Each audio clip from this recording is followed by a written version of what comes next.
A countdown like usual. So enjoy.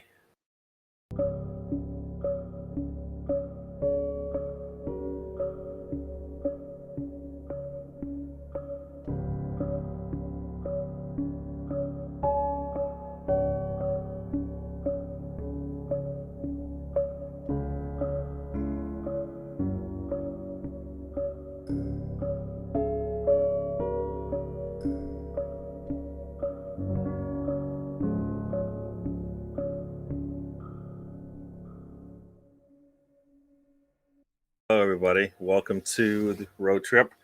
I am Gary, or as you know, DWTT to those out there in the social media world. And I'm joined by Mr. Tom. Mr. Tom, how are you doing? Greetings, sir. Hello. Hello, Hello, hello. everyone. All right. So before we get started talking about whatever we're going to talk about today, I will also, just bring up this, we got this fundraiser going on still for Tony, trying to get him his leg. I will put in the chat here the website you can go to and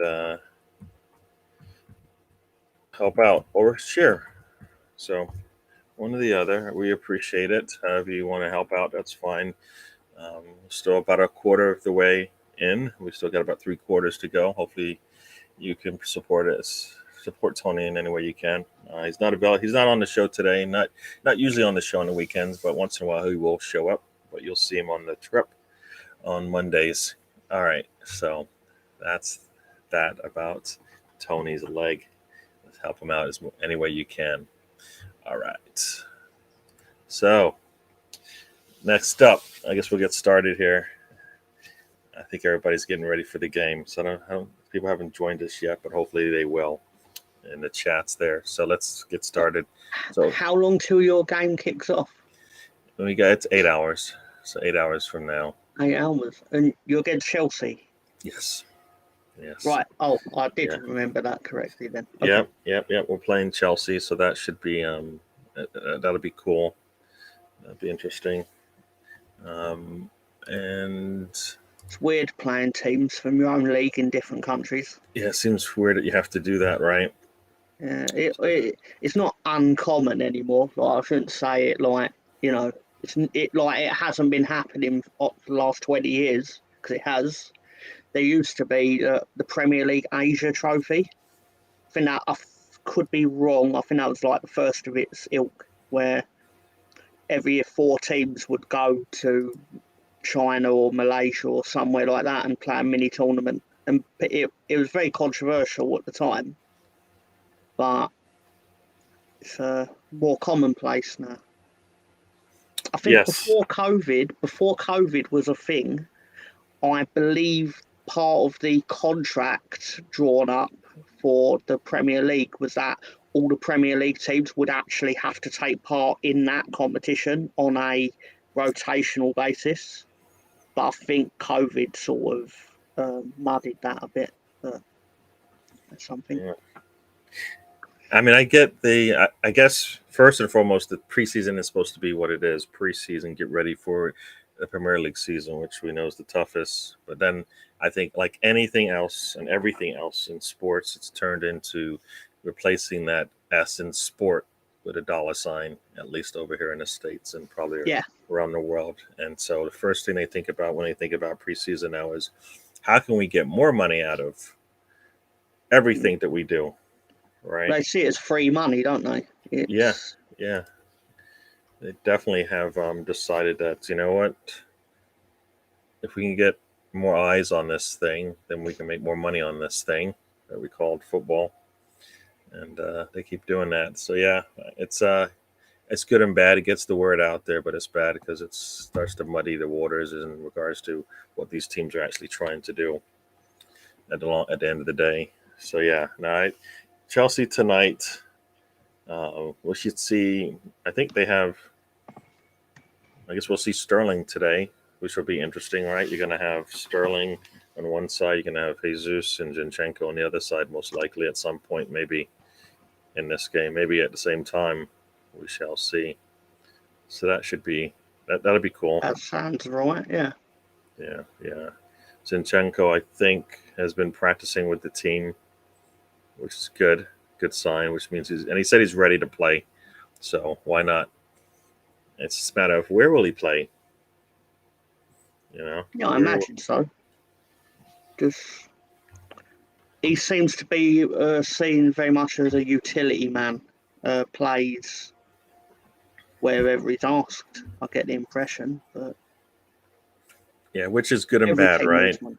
Yeah, Yeah, I every mean, team needs one, but then you end up with, or what's the phrase? Jack of all trades, but specialist in none. yes, a master of none for sure. Yes, yes, and it works well when you have a full squad, right? When you have a full squad, and if you're City and you have a full squad, then Zinchenko fits in perfectly. He can start in multiple positions for you, so you can just. And that's why I like the idea of rotating. Regardless, every team should rotate. I don't think players can just come out every day on end to end, every day, every week, and just play, and you get the right amount of Mm. uh, performances out of them. So yeah, like you said, he can play in multiple positions, but I think he's pretty good at those positions. Right? It's not a case of I don't think he's spreading himself thin when he goes to left back or midfield. Like some players, they can. Cedric could play both sides, right? Can be both fullbacks, but as you see him play, you realize left back is probably not where he's most comfortable, or he's comfortable enough there. So yeah, and it's we got Melvin has joined us. Melvin, welcome to the Hello, show. Melvin. I'm hoping that the chat today continues and it doesn't crash on us like it did last time. 120 seconds, huh? Wow. And Well, that's yeah. that is, and I guess we can start there because that's actually a good point because I was one of the things at least I wanted to speak about. You bring a player in, he's supposed to compete with one of your other players who's still, I would say Erdogan is still, he hasn't mastered his craft yet. All right. He's not at that level that I think you thought he would be when he was 16 years old, right? So I'm hoping that at some point he'd be able to compete. And well, I guess I had a question because I actually wrote this in my notes. Was he injured before he signed or after he signed? Because it just seems weird that we've barely, we've seen him in practice gear, but his first time he went to practice, he was in a boot that same day. The thing is, the medical staff don't decide transfers, do they?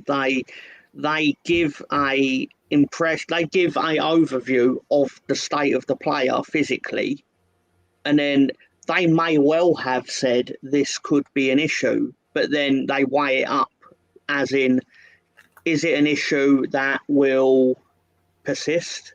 Is this a thing that they think once it clears up, you won't have to worry about it again? And then the club basically take that information on, and they obviously made the decision to sign the player regardless. Yeah, you're right about that. Let me just say hi to Riddy has joined us. Riddy, welcome. Evening, Riddy. And yes, I'll be doing a show on Mr. Arsenal channel, or Arsenal fan circle. I was about to say, but on Mr. Arsenal, I'll be doing the watch along on that with Ryan and I think Tony. Maybe it's a late night for you guys, so yeah. But I'll be there. Ryan has joined us. Oops, Ryan has joined us. Welcome to the show, Ryan. Evening, sir. Hello, everyone. So yeah, we'll do the watch along later tonight in about, I guess, probably in about 7.5 hours. We'll probably do Is a Ryan pregame. in England? He is in England. That's where he presides. Right. Yes, Yeah. Also, he's watching the games at 2 a.m. as well. Then I believe so. He tried to stay up for the last one. Yeah, he tried to stay up for the last one, but he didn't even. But with the delays, he ended up not making it at all, and just probably laying in his bed chatting with us for a little bit. how was it? This might sound a silly question. How was it for you being able to watch Arsenal at? Is it prime time for you? That would have Like a been reasonable time? Yeah, it was nice. It was nice to be able to see it at a regular time. Like not like early in the morning, or like to start your morning off, or yeah, that's really it. Unless it's in Europe, in the international somewhere, into one of the European squads or whatever. But yeah, it was good to see it. Oh, it's at 1 a.m., so it's 1 a.m. Oh, that's right, it's 8 o'clock, so it's 1 a.m. So Fair yeah, enough. yeah. So like I said, Ryan tried to stay up, but before the game could start, he was kind of fading. Yeah, because I noticed the Australians were Yeah, saying how like it's odd or it's nice watching Leeds play at their regular time for them instead of having to get up at like yeah, 4 a.m. whatever it is to watch it. And man, they're getting up at 4 a.m. to watch Leeds. I mean, it's not like they're waking up and Arsenal win 80% of their matches in the Premier League. Like that's not good enough for you, but it's still you're winning more than you lose. These Australians are waking up to watch interesting defending. Let's just say. yeah. And you wonder how you assume that they were in England at one point, or in UK or Britain or something like that, before they made that decision to choose Leeds, to Well, watch. no, no. A lot of the reason that Australians were big Leeds fans at one time, and obviously it may have dropped off a bit, but obviously it's still enough for us to go over there, was because in the late 90s we had a lot of Australian players come through our youth system, and then we bought a couple of Australian players as well. So at one time we had about 4 or 5 Australians in the first team, and Australia qualified for the World Cup, if I remember rightly. Or they either nearly did or they did, Hmm. but it basically put a big spotlight on us over there because we were like the only team that had players of theirs at an elite level, which obviously you didn't get much news back then about like international, like Premier League wasn't that international at the time. So when it came out that we had loads of Australian players, and it didn't come out, you could see that we had loads, but then that they noticed it was a bit of a thing. But some of them may have decided that they actually liked Chelsea in 2003. So you know, I hear you. I hear you. So people like winning. that is true. But yeah, so yeah, I guess it's hard. It's hard to sit there and watch, like, all these Premier League games and then go, all right, I'm going to pick Leeds, right? Yeah. So like And Melvin's comment, loads of Brazilians will now support us. They want what you'll find is mm, you will get people that are Brazilian in say 10, 15 years time that when you say why do you support Arsenal, they will say because started watching Premier League football and you had Jesus, Martinelli, and I forget the name, but Gabriel, and it'll be things like that that you think now are really obvious, but in 10, 15 years time that will be why they still support Arsenal. But you'd think, well, why don't you like whoever, Man City, whoever the successful team is at the time? And that's it'd be true. no, because that's how I got into Premier League football. Was I watched the team that most of my country's players played for. Definitely, definitely. Yeah, I guess it. Yeah, when you put it that way, yeah, because I guess if you were following MLS or World Cup, and and you saw the Americans, and you saw a lot of them start to go overseas, you want to follow them, so you might go check out their team. Yes. So, yeah, so there might be some Juventus fans out there or Chelsea fans out there from England just because of that. So yeah, no, definitely. So getting back, let's go back a little bit to this Vieira discussion real quick. Like I said, I think was he injured coming in or injured when he got here, and that's it's disappointing because he costs as much as Jesus and Zinchenko, and we have yet to see him play. Right, and that's so when for me, it's kind of bad sign because I'm like, well, he didn't come from a tough league. So it's not like, well, he's been beat up. I don't know if he played for if he played where I think is he Portuguese or is he Brazilian? I can't remember now. But I don't know if he was playing internationally during the summers. But now he's hurt. So now he's behind. Right. A lot of these other teams have got players that they bought and maybe spent a lot more than us, but They're playing. So he's first going to have to get healthy, then he's going to have to get playing, and then he's going to have to get used to the Premier League. So for me, that's not so good. I'd rather, I'll see him now and either complain about him or be happy about him.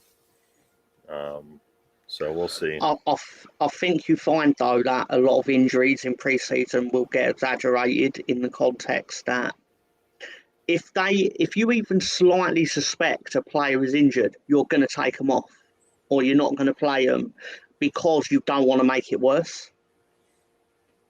So you'd rather just accept that, oh, he's injured now, get him off the pitch.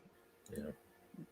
And then you worry about it, because getting a player injured on July 22nd or 23rd, whatever, is a lot less stressful than getting them injured on August 23rd when the season's actually underway. Yeah. No, I hear you. You've got time on your side now. Yeah. No, I hear you. My concern, and this is all based on what I believe I've seen. We bring him, so he's Portuguese. Okay, U21. Sorry, that's where he started at. But my concern is, and based on what I've seen in Arsenal, is they will rush the player back when they don't have to. Like you said, there's no reason to bring him back if eventually he's going to be back on the training table. All right, and if he's not ready to go in preseason, you might as well just wait and just vet him in, later, and hope that when he does come in, he's ready to go for the rest of the season. So yeah, so that's my concern, is that it's going to be a while before we actually get to see him play and get to see him maybe compete for a spot. And will he be able to even compete for a spot when the season starts going? It's hard to do that, right, when you haven't seen him play. I imagine he will find himself in your under-23s playing before that. Because, like you said, how do you get into a team when no one's seen you play? You create a situation where he plays. Especially in an environment where the outcome doesn't actually matter as much to the business. True. So yeah, you'll probably find him in your youth team matches before. If you had like a League Cup game or something like that coming up, then obviously that would be the ideal environment to get him some competitive football. But that, for you enter that later, if I remember rightly. Yeah, I don't think I think that first month of August is just, I believe it's just Premier League matches. I think, 3 or 4 games we have. So yeah, it's going to be tough for him to get in, especially with the amount of time between games. But I still feel like you should be rotating anyways, even if you have a full week to rest. Because you're hurting yourself once the games start to pick up. All right? I mean... yeah, your team's going to play a lot of games next season. So you need your squad. It's a squad game for you. Yes. Yeah, we need to be able to play legitimately, I would think. You want to be able to play 15, 18 players, I feel. Because when things pick up, you want to be able to say, all right, well, I have a need at fullback, a need at center back, a need at defensive mid, and a need at attacking mid, my forwards, my wings, all of that. And you can't do that if you just sub in one, you need to have players start in the Premier League, I believe, in that August timeframe that didn't start the previous game. I imagine you're going to have your top level players like Jesus, for example. Mm-hmm. He's not going to see Thursday night football unless you get to the latter stages of the competition, which you should do. What's the point of travelling in? And if he does play in the Europa League in the earlier round, in the group stage, he will play the home games. You're not flying that man out across to Eastern Europe and then expecting him to come back and play well on the Sunday. Because that's what a lot of teams struggle to do.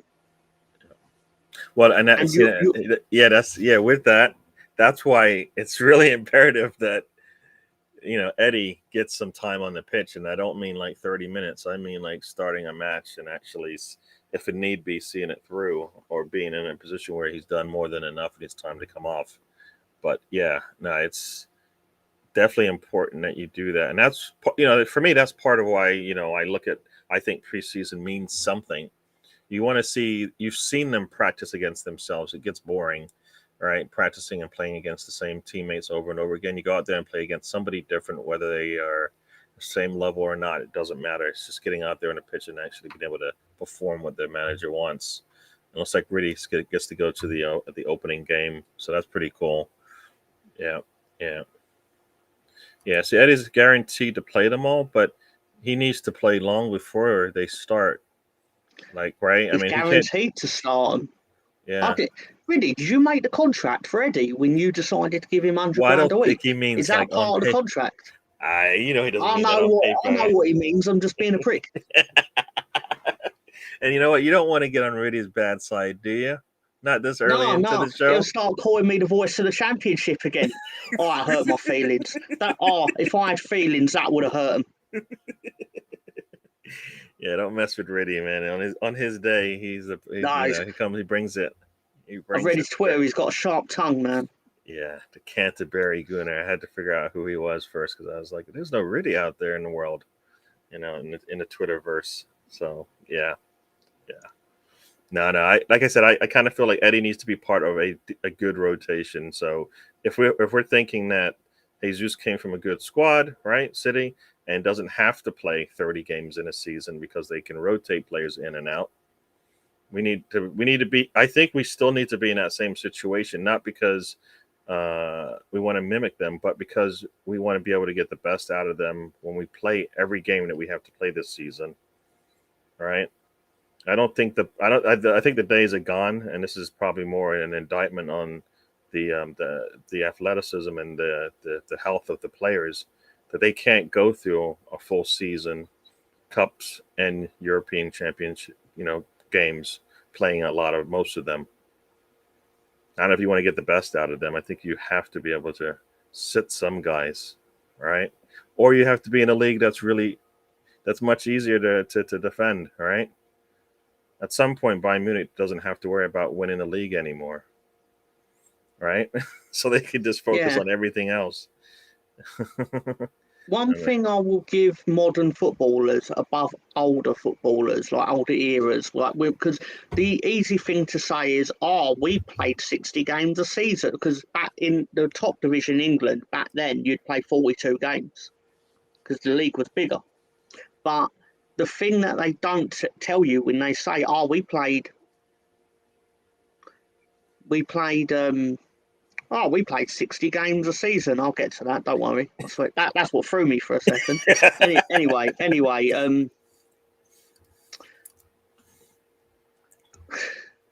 You lost your thought. Because sales came up as well. It's like, No, I was gonna. I've starred him so he won't miss him. So continue on. yeah, right. They'd sit there and they'd say, "Oh, we played 60 games a season in my day." It's like, yeah, but all your games were mostly local within the country, because a lot of teams in England didn't qualify for Europe back then because European competition was a lot smaller. So only the top team in England would play in the European Cup at the time, for example. So yeah, they might have to go to Sweden or something to play, but most teams in England, 60 games, were in England. So, but they don't tell you that. So they don't tell you that 15 to 20% of their season was spent travelling around England, compared to now, where Liverpool are going across to Jerusalem, let's say, as Matt likes to say, on Wednesday night, and then they've got to come back to play Bournemouth on Saturday lunchtime. Like that turnaround, this is it. Go, yeah, professional footballers should be able to do that, and I agree they should be able to do that. But then to compare them against footballers in the 70s didn't have to do that, but they make it sound like they did. No, for sure. Very Yeah. few of them had to do that.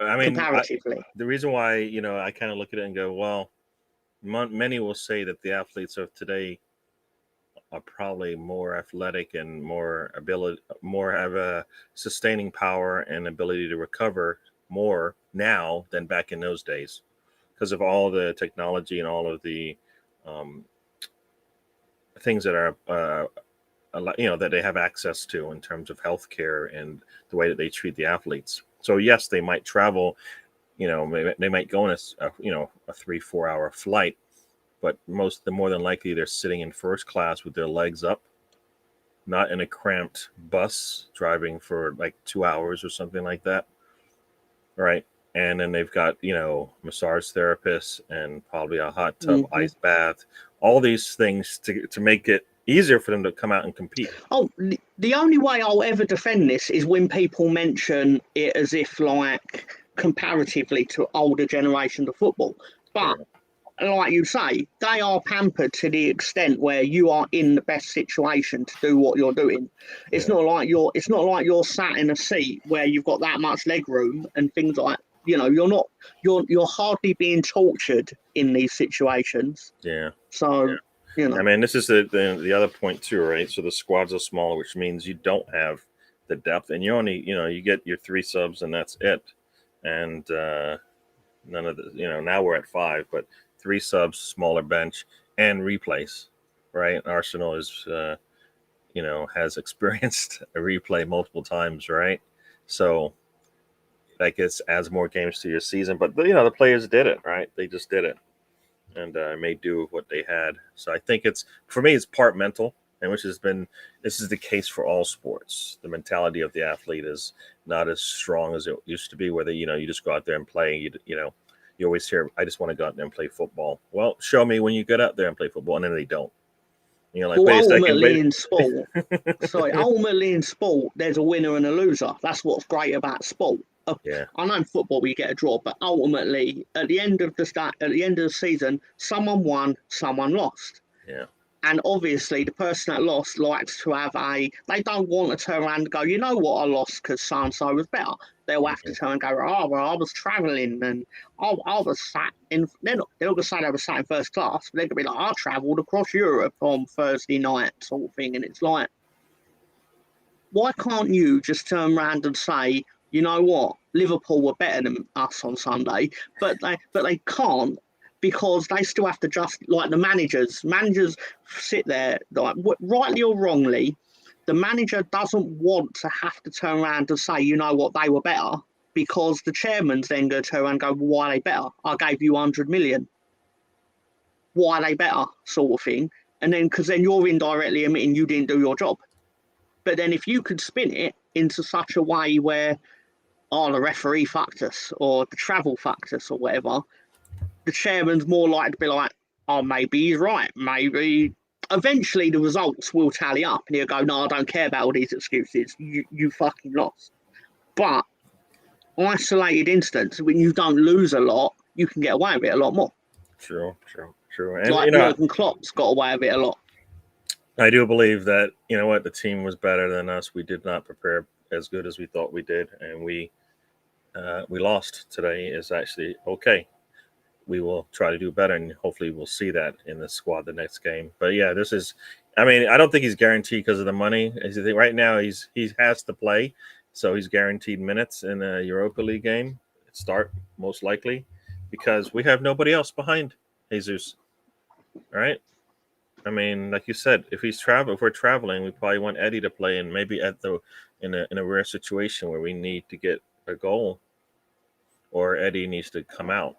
Jesus plays just to get a little warm up before we play on the weekend. All right, so Personally, I think Eddie, 100 grand a week for Eddie is a commitment that you're telling yourselves you have got to play him yeah, more than you don't. yeah. Because that's a lot of money for even for Arsenal. I know you're going to turn around to me and go, oh, we paid Aubameyang 350 grand a week. It's like, yeah, but Aubameyang was proven, like, when you bought him, that he was getting 20, 30 goals a season. I don't know the stats. If someone pulls up that he only got 29 goals in He 2017 or was a whatever, 20 he was a whatever, 20 I don't goal care. goal scorer coming in, and he continued to do that for a couple of years. So yeah, yeah. Yeah, and I think at the time he was. Everybody said he was worth it, and that showed some ambition behind the player and some confidence that he's going to continue to Hmm. do it, and some confidence that the team's going to make sure that he gets to where he wants to be. Because if you spend that much money on a player, I expect Yeah. you to make sure that continues to be the case, that he's going to perform for you. And I don't think we did that. Which okay, I get it. I get why we changed our approach, but I think it was a mistake monetarily as to what happened there. Yeah. Someone may say, every player in the Premier League earns at least 100 grand a week. They might be right.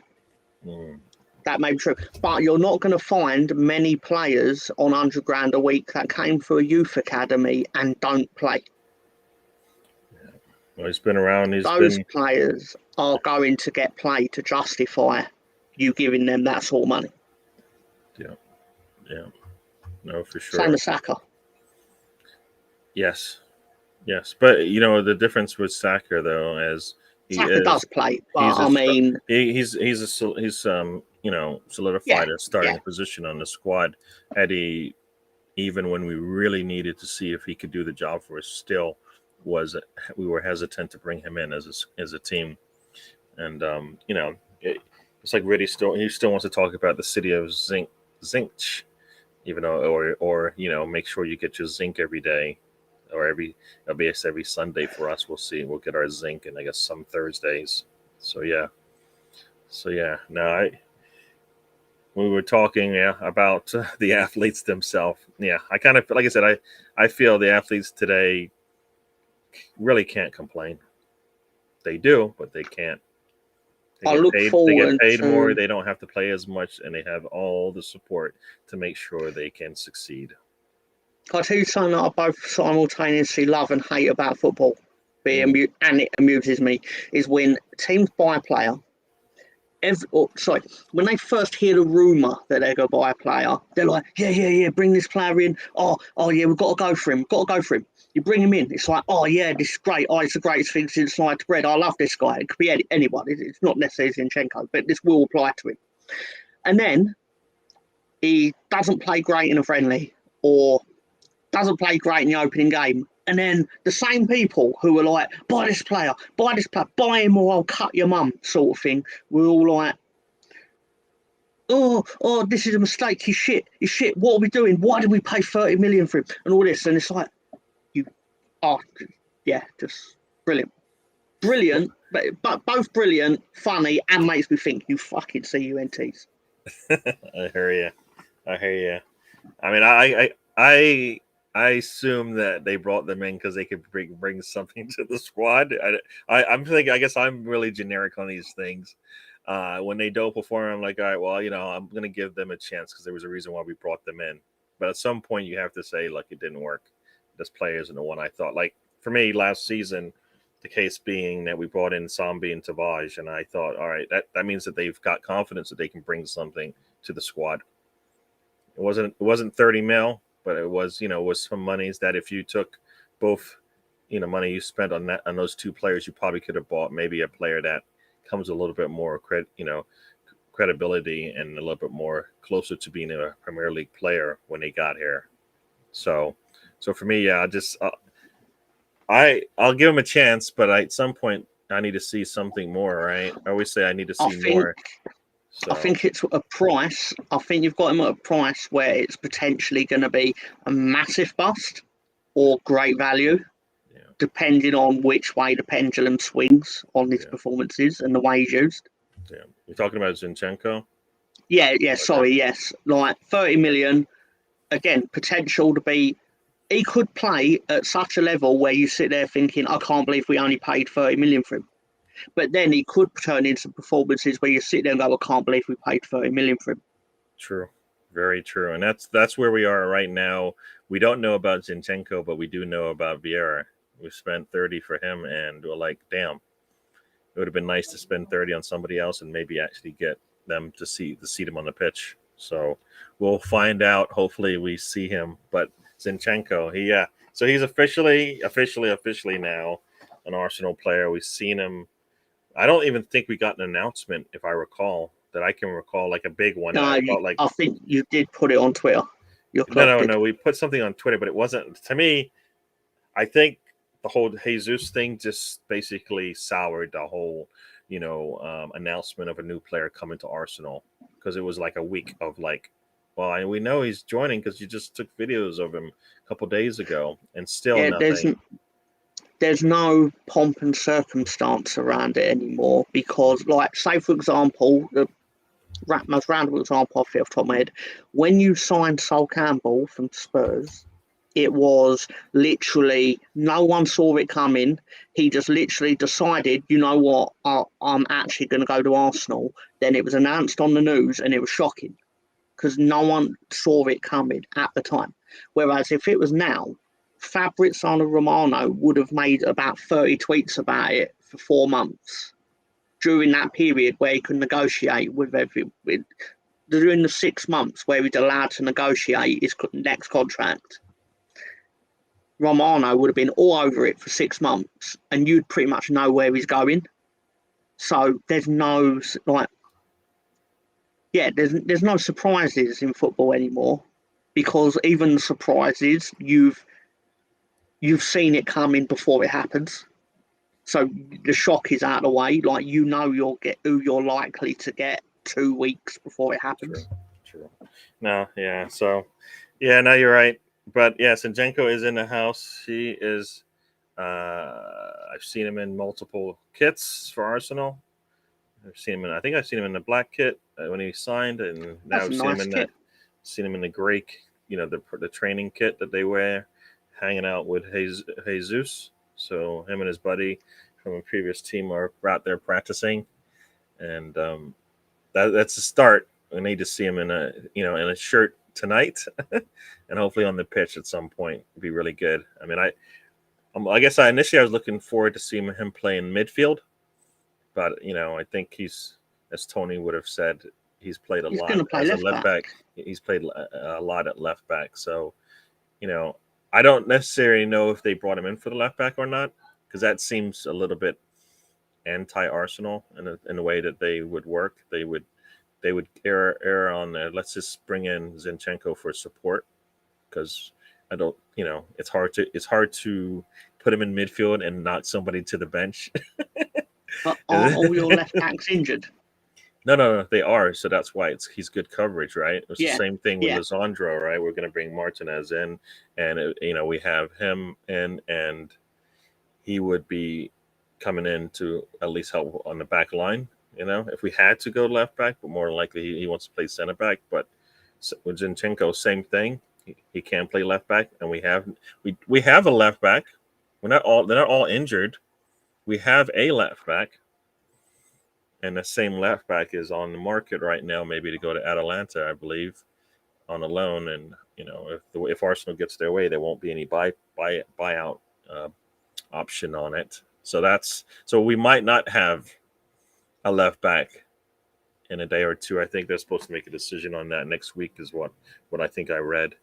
So yeah, and even Zinchenko coming in and playing left back still puts you in the same situation you were in before. You don't have backup right now at left back. Even if he comes in and plays, because who's now gonna is it Cedric, right? So it's good he's coming in, and he definitely gives us options, and I think he's played really well at the left back role. So it'd be good to see him there, and if he can do it for City, he can definitely do it for us. I don't think the stats show it as much, and I don't know if the stats should show a lot in regards to assists and goals and stuff like that. But I believe he can move the ball up the pitch, and that's what we need to be able to get some progress up the pitch. But that doesn't help us, and once again, we're strong on the left side and not on the right. So, we keep strengthening where we are fine at, and then where we have some issues or concerns, we haven't strengthened in those areas. So the left side of the pitch seems like it's our strong side again. The right side still got some holes there that I think need to be filled, at least on the reserve side. So looking forward to Zinchenko coming in and playing, um, and seeing how he hooks up with. This is on the left side, so it'd be Martinelli, right? So that should be good to see. I think they said he's inverted, so is that good? I believe so. If not, he's going to have to do a little overlapping with Martinelli, even though Martinelli seems to be taking it up there anyways. But it'd be good to have that support. So yeah. So I we'll miss go the through. So days when everyone. Sorry, I miss the days when everyone played 4-4-2. You just knew what they were going to do. Yeah, and That's now all no this matter all inverted wingers and left backs and wing yeah, backs. I don't know what all that stuff means in like I can't give you the history of it, but just from the wording, I guess I can figure out what it is. But like you said, it'd be nice, if everybody, the roles are pretty set and you've seen it more than enough. So yeah, yeah. Like I said, and we're still light at left back now, right? We go into the first game of the season as it stands right now. We don't have a legitimate backup at left back. Like Cedric could play it, but that would be worst case scenario for us. All right. That sounds realistic. Yeah, and looks like Riddy said he's got the new away shirt. Oh wait, he oh no, have I bought it? No, I haven't bought it. I'm not really into shirts like a lot of people are. I I guess think I Reddy's a secret millionaire yeah. personally, because Oh, constantly it's always, oh, I got tickets to the cricket. Cricket's expensive, right? And then he's like, I got the new away shirt, the Arsenal fourth away kit is tempted for my bank account, and I've got tickets for Arsenal like I'm going to travel halfway across the country to go to the Emirates, and all this is like, bloody hell, really, just buy an ice cream, calm down for a second, hey, if just you can, buy a if can of. I always say if you can afford it and it makes you happy, then you should do I know, but I still believe he's a secret millionaire. it. Yeah, my money goes elsewhere really quickly. As soon as it hits my bank account, it usually disappears sooner than later after arrives. So there's a lot of people out there that I owe money to. Yeah, and I think Brighton is on there, but I did see Atalanta being one of the more legitimate and probably the better team for him to go to. I think if he gets to play at Atalanta and all of that, I think Arsenal will be the better for it. At least So at Brighton, I'm not sure he'll get as much playing time or get the training and knowledge that I think most think he would at a Atalanta's team. Yeah, what's this here? Oh no, he'd do well at Brighton. Yeah, no, I think he'll do good, but will he get what we need out of him, like the minutes Well, along with the yeah, training and all of that? if they retain the English Bielsa in Potter, then I believe that is probably the best place within England for him to go.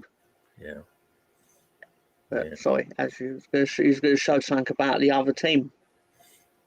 Yeah. Wait, say it again. You was going to say something about the other team.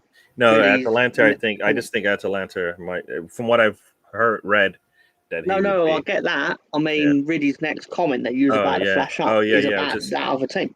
yeah. Pricks, absolute pricks. You're supposed to let Rangers win the Walton Memorial Cup. Like they name the cup after their recently deceased legendary manager, and then you just turn up and try to win it. It's Wait, but we ridiculous. don't. But we don't. Who likes that team anyways? So what? Why? That's what I they don't even do. think their own fans like their own team. Like, it's ridiculous. Like, They keep forcing me to put this shirt on and cheer for them when they're on the pitch. I don't want to do it, but I'm forced to. Uh, I get that. Yeah, yeah. No, I think this is definitely true. He definitely he's wearing red. He's wearing blue now, but I know he's got the red shorts on. I don't want to see him. I don't want to see him, but I no, it's know. not true. It's not true, Riddy. It's not true. It's not true. I'm basically like a secret agent where I learn all your tactics and then I take them back to Leeds and then we still lose to you because Okay, that let's makes face it, the natural order of football. But um, that makes more sense. And before we forget, and as we continue, we kind of talked about Zinchenko. outrageous. Hopefully, you got. I mean, there's not much more to talk about him for me, anyways. I haven't actually watched a lot of the videos. Usually, I will do that, but we've played against him, so I know he brings a lot. And I didn't really look at Jesus either. I just knew that we're getting a good player, and I just want to see him in an Arsenal shirt and see what he can do for us. So Zinchenko, I'm happy. I would happily be happy to see him tonight play and do something. If he even does half of what Jesus did when he came on for the first time in a red shirt or in an Arsenal shirt, we're going to be happy for that because we know there's more to come.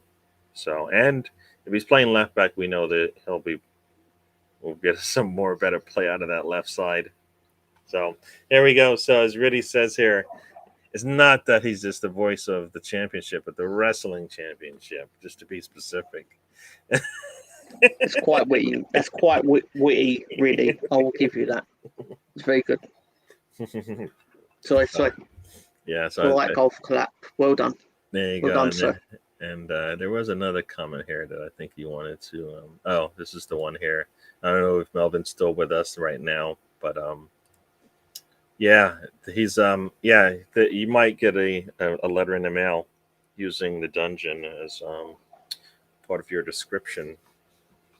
You do know Melvin is the king of the dungeon and on podcasting right now.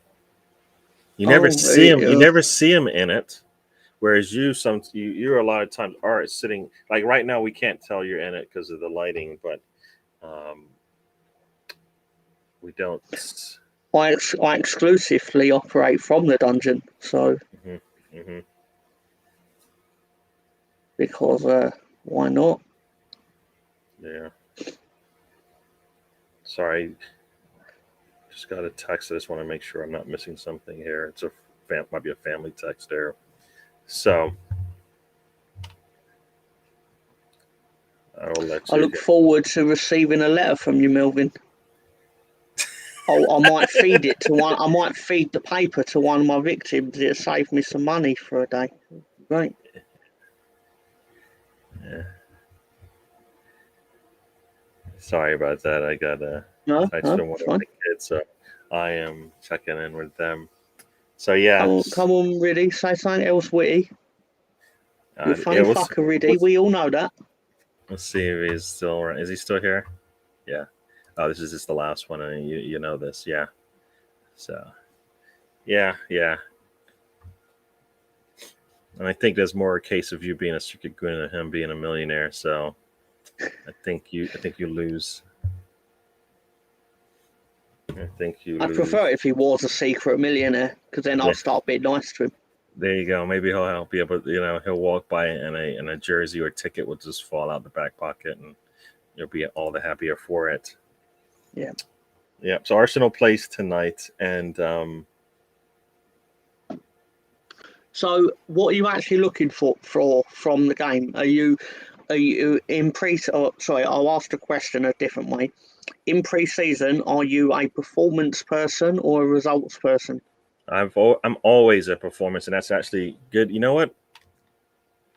That you mentioned, that's a good segue because I actually last week or our last show wanted to actually talk about this, and we never got around to it. I am a performance person. It's actually pretty good because he's actually, I don't know, I didn't see this. Maybe you saw this message before me. That literally just flashed up. Yeah, so I am all about performance because you can repeat performances. I can't repeat results because it has so many different variables that go into it. So for me, I get upset if we lose, yes, but I need to be able to see how we're going to play and go, you know what, will this work in the future, right? Because how many times do I go into a game and I'll watch it and we might win 1-0, 2-1 or something like that. And I'm like, well, that's not going to work next week when we play City, Liverpool, Chelsea, that team, Newcastle, whatever, because we got lucky there, right? That's why I say performances. I want performances because you can repeat those. Nobody can repeat results because you never know, right? And performances means it doesn't matter who's on the pitch. I need to see us playing the same way because I assume that's what the manager wants. He wants to be able to play a similar way with different players.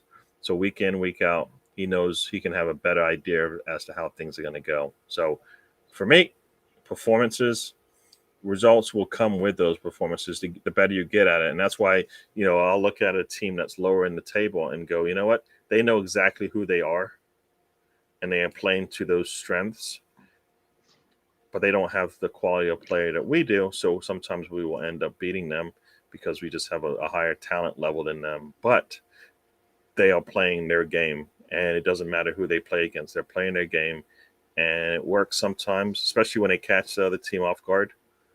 And more than likely they will lose because they just don't have the better talent. I mean, that's for me. That's why it was fun to watch like Leeds when they first came in, because I knew I'm going to get a lot of goal scoring, right? And sometimes it would go in their favor, sometimes it wouldn't. They might win. They might win 3-1 in a game and then lose 4-2 in a game, but they're entertaining, and that's the style of play they were playing. And they could repeat that, right? They can repeat it, and so when it works, they're happy. When it doesn't, it doesn't. And it's more likely because of talent. It isn't because they did something wrong in the way that they play.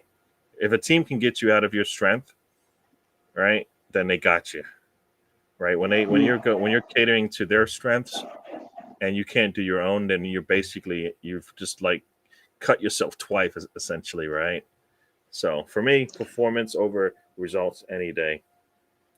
I will say though, right, and everything you've said right about performance, like over time, good performances trend into favourable results. That is true. But there is very little feeling in football that is better than knowing you did not play well and you still beat someone. Right, say it again. There's no better feeling, or no, not no. There are very few feelings in football that are better than knowing you did not play well, but you still beat someone. Like, say, like Tottenham dominated 89 minutes of the game and you won 1-0.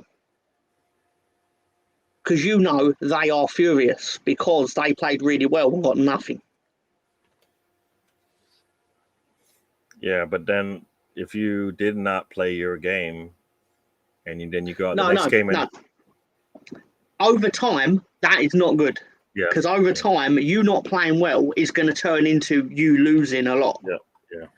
But on the one-off occasion where you can just turn up and shit out someone, basically, brilliant. Well, see, that's the thing you just said there, right? These aren't one-offs for us, all right?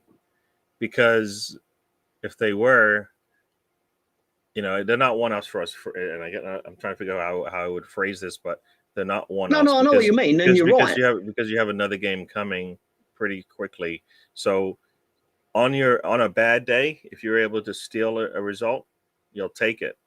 But you cannot play that way again the next game. No, of course you can't. No.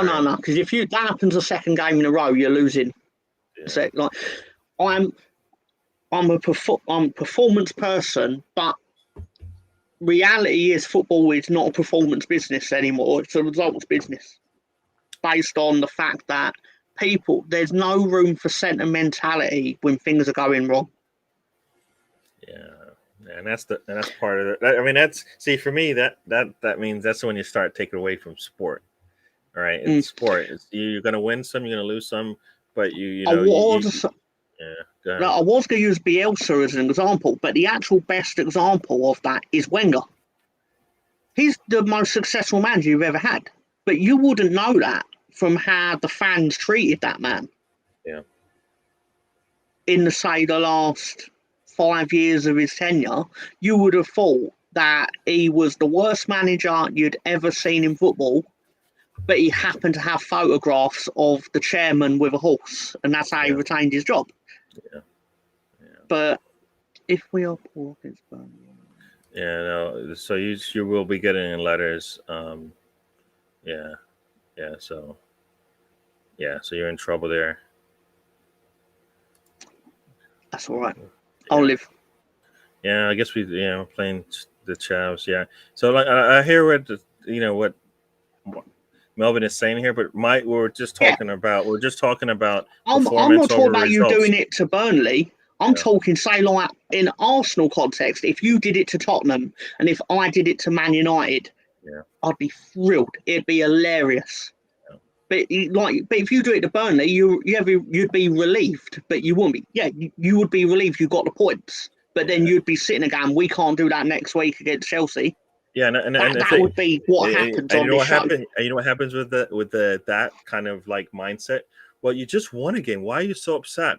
And it's like, I'm not upset, but I know tomorrow we play, or not tomorrow, but Yeah. next week we play a different team, and we can't play this way. So if I'm going to be a fan, for me, a fan, I looked at what I saw on the pitch today, and I'm like, I'm taking the win, taking the 3 points, the 1 point, whatever it is I got. But hopefully, what I see in the next match is an improvement on that. And for me, that's when I listen to what Arteta has to say, and I don't agree with at least what he's saying to us, because it's like, oh, it's all pretty, it all worked, and I'm like, did you not see what I saw? Because you can't do that again. That is not the way you want to play. No, I believe that's not the way, because I've seen the way he wants to play. It doesn't look like that. And usually The when it thing does, he can't say, the thing he cannot say, but everyone knows to be true, is he will want to say in that situation, I'm not paid to make us play well, I'm paid to make us win. Well,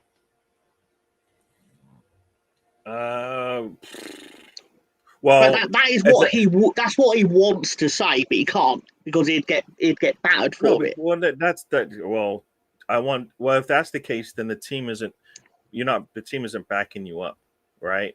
Because at some point, no matter how poor you're playing on the pitch, somebody, something will stand out on that pitch that has nothing to do with whatever plan you had coming in, and we never see that either, right? So at some point, you're like, well, maybe it's the way that you're coaching the squad that isn't working, because they need to know that they need to come out of this match with some kind of result, regardless of how poor they're playing. Somebody's going to have to make. I always say it. I feel like a broken record. Anybody who listens to me, at some point, somebody's going to have to make that play, make that stop, make that tackle, make that pass where you go, and the game turned on its head right there. Right. The team is battering you with with shots on goal. Your goalkeeper is stopping everything. Player falls down inside the box. There's an open goal there. Goalkeeper sticks his hand out, clears it. Yes, I like that, right? Keeps the game right where it is. Either that means you have a lead, or you have an opportunity to go in and get some points out of it. That's what you want when the performance isn't good, but you still need to get a result out of it, right? So for me, to some extent, you have to take the accountability out of Arteta's hands and be like, there's 11 men on that pitch that have like, they ultimately, after training and preparation, everything, they have to go out and do it. Ultimately, like they're not. It's not like they didn't know how to kick a ball before Arteta became the coach. Like you still have free will. Like you can make right decisions based on what's the best way of putting it? Based on things that happen in the moment, you have the free will to choose to do the right thing, irregardless of what you're tactically supposed to do. I suppose is the best way of putting it. Yeah, and that's what, and like you said, that's every player has done this before, right? They've all gone out there, I believe, over the course of their career, and the managers told them that this is how we're going to play for this entire game. None of it's working for whatever reason. The team isn't getting it done. Blah blah blah. It's not working. So what are we going to do? An opportunity arises for you to actually, sometimes they say don't be the hero, but sometimes an opportunity arises. You want to be the hero, and you go and do it. You just get the job done, and then you complain about it later on, right? back in the locker room, whatever, you complain about how the team was terrible and all of that, and how you didn't do the things you're supposed to do.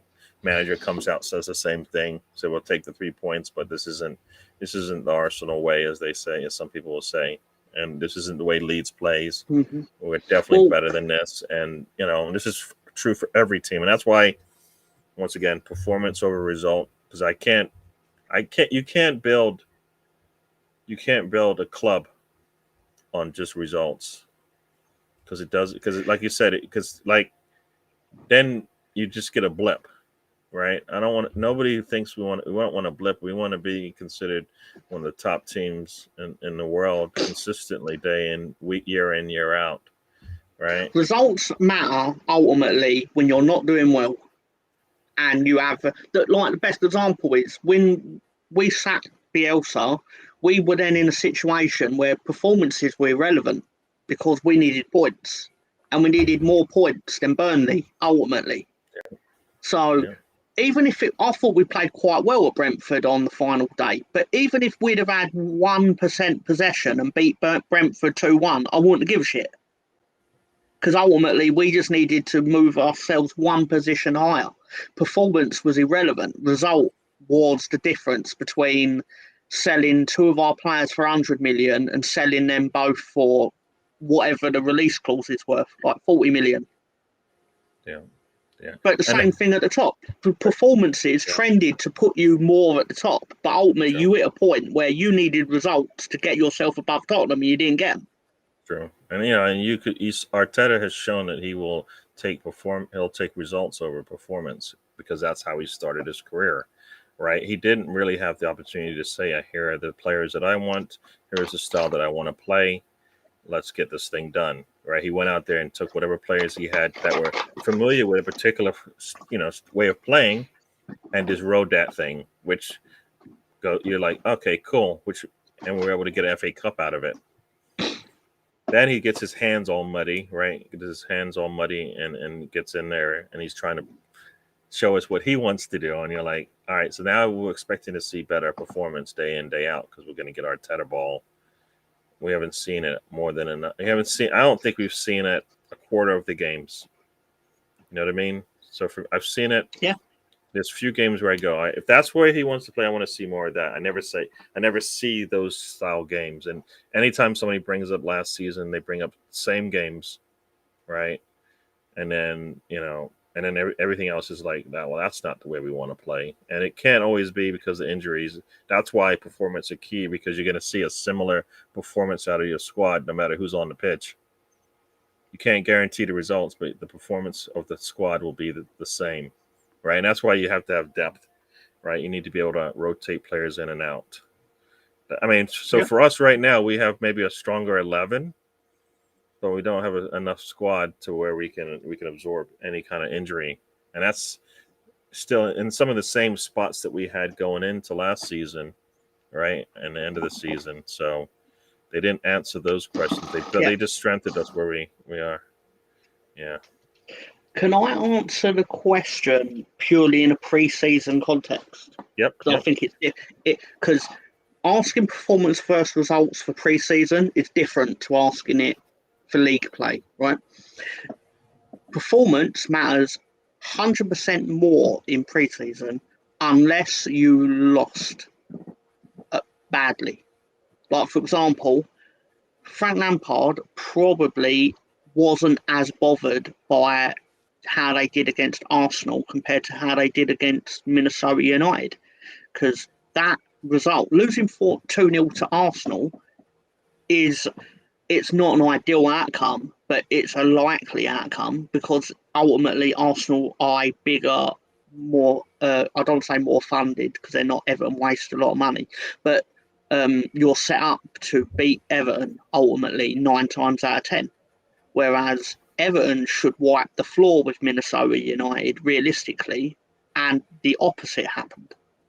And it was embarrassing to them as a club. It was embarrassing to Frank Lampard as a coach.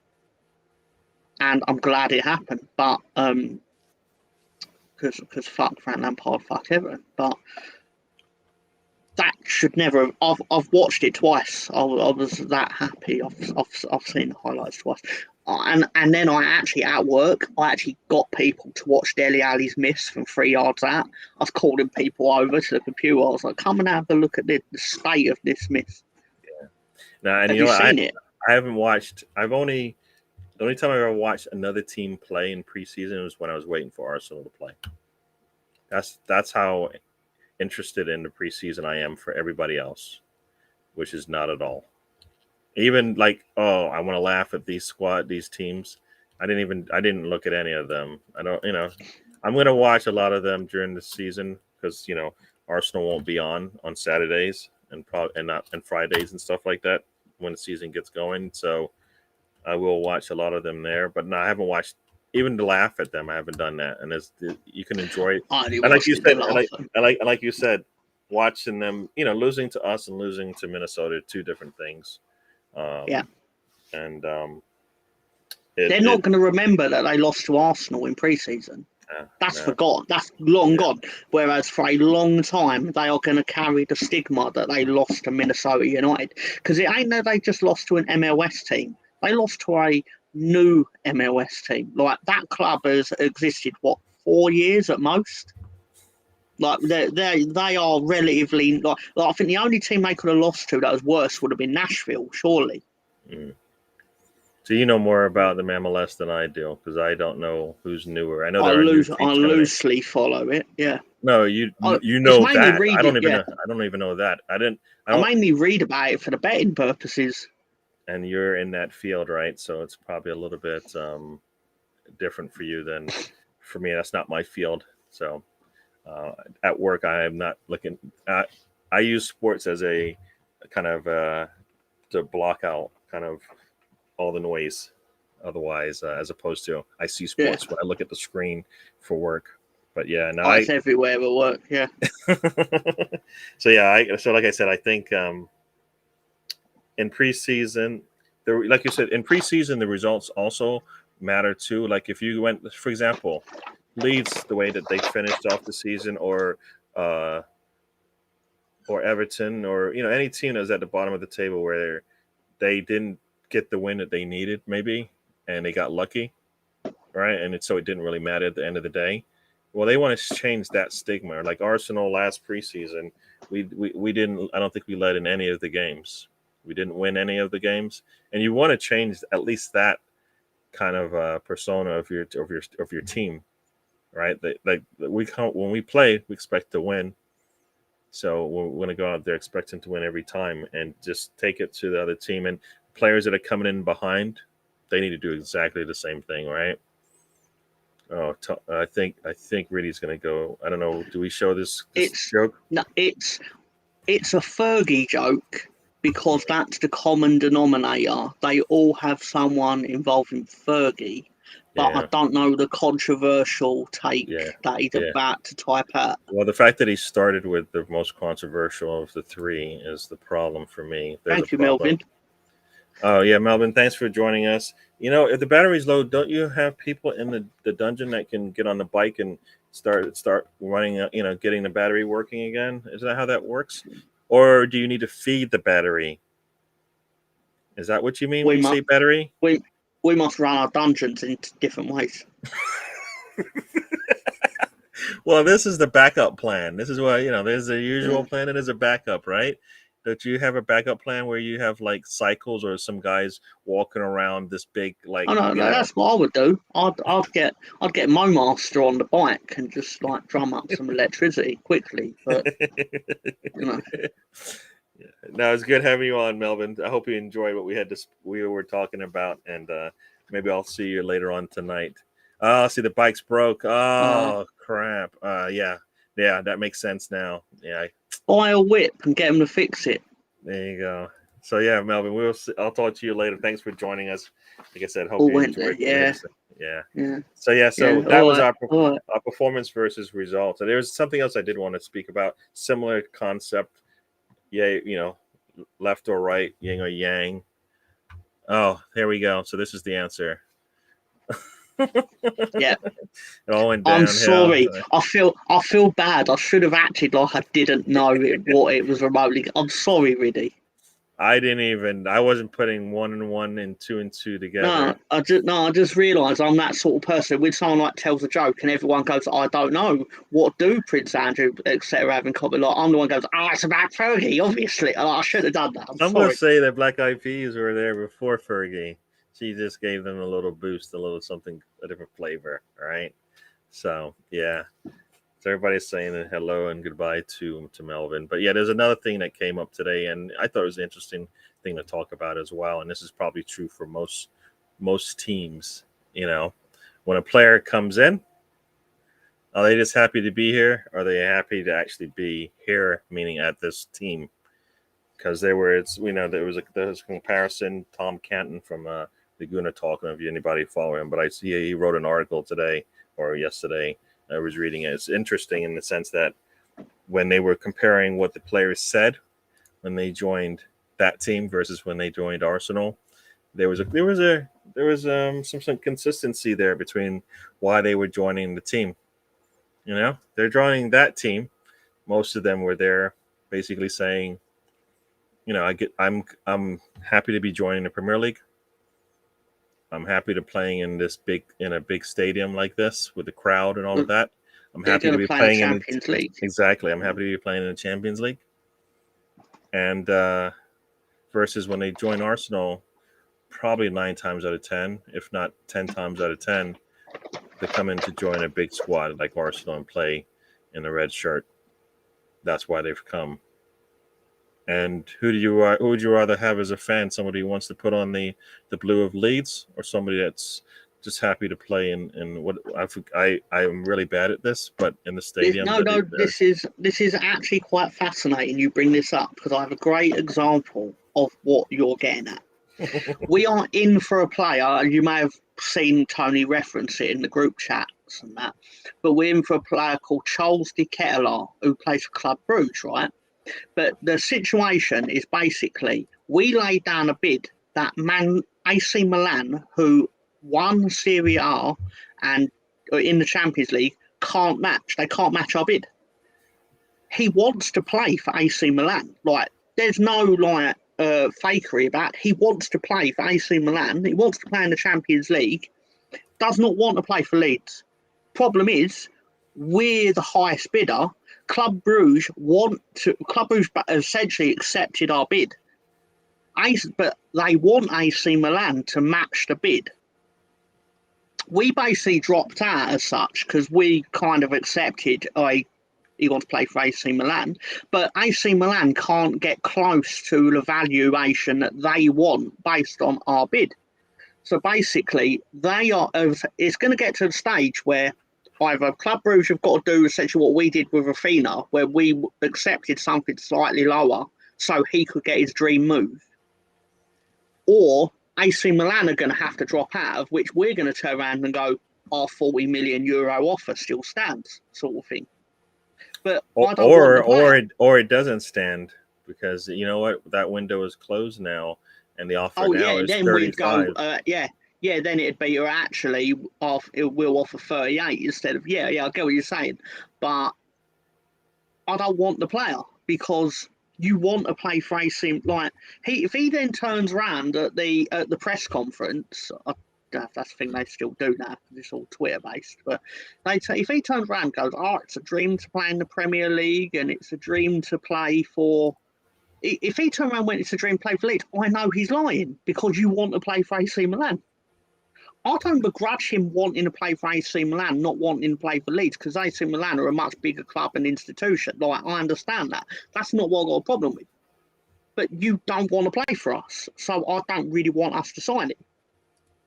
Because you know you're not going to get, you're not going to get the level of effort that you expect because,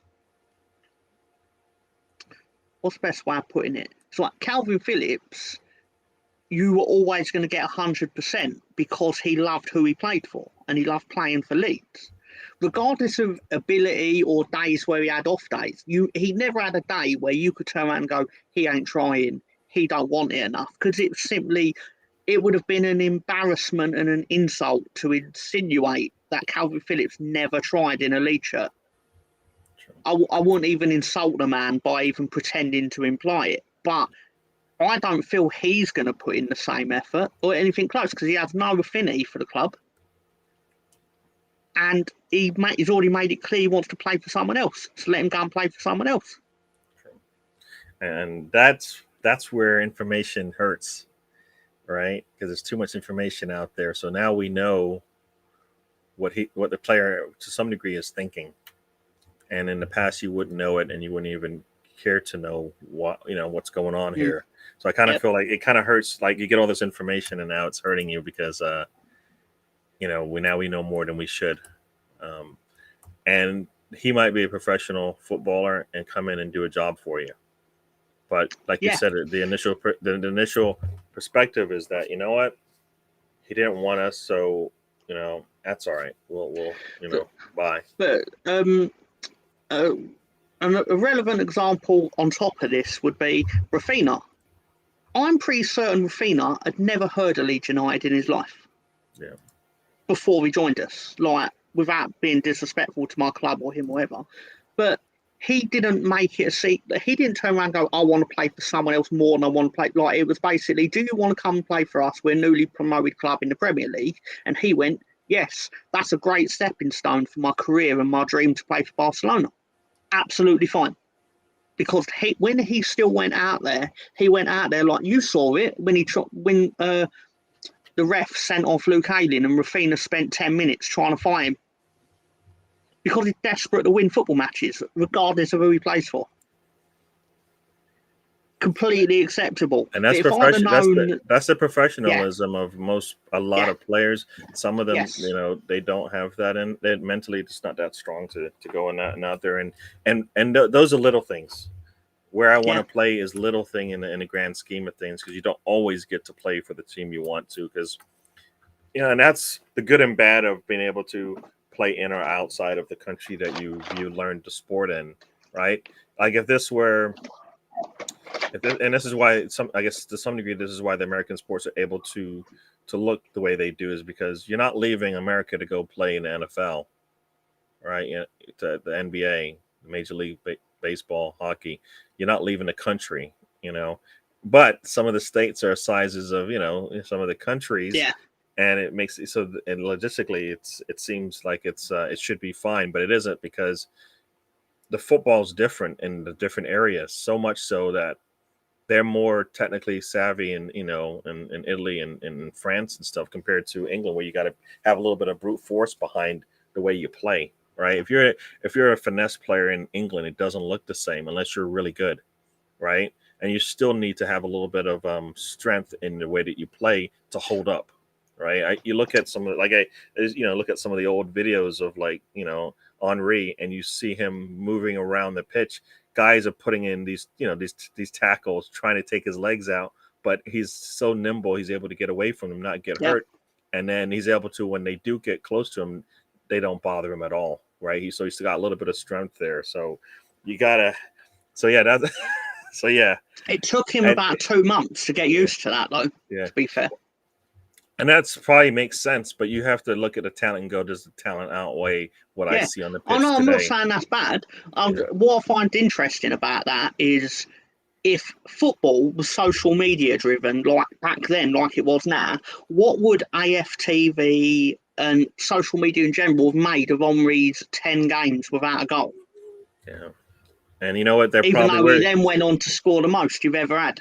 Yeah, and there may have been fans sitting in a pub, sitting at home with friends, watching it, going, well, damn, this guy probably is not going to make it here. Or there might be fans going, you know what? If he can just hold up, I see. This is where the performance over results makes a difference, right? For the first 2 months, you're like, I see the talent there. The game is coming at him too fast.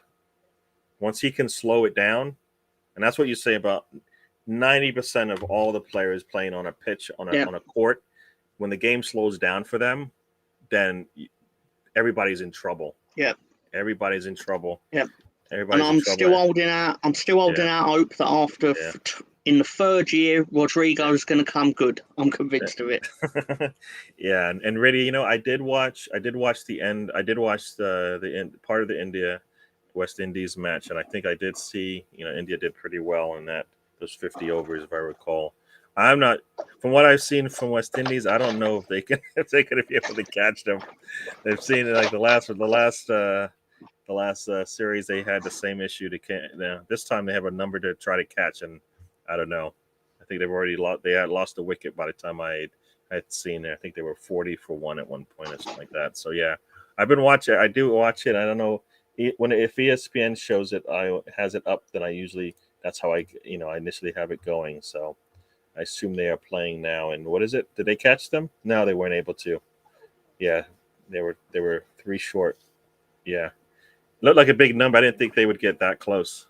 So yeah, that's pretty good for what I throw West Indies. I think I think they were looking good to start, and they had that one shot to the boundary that got caught.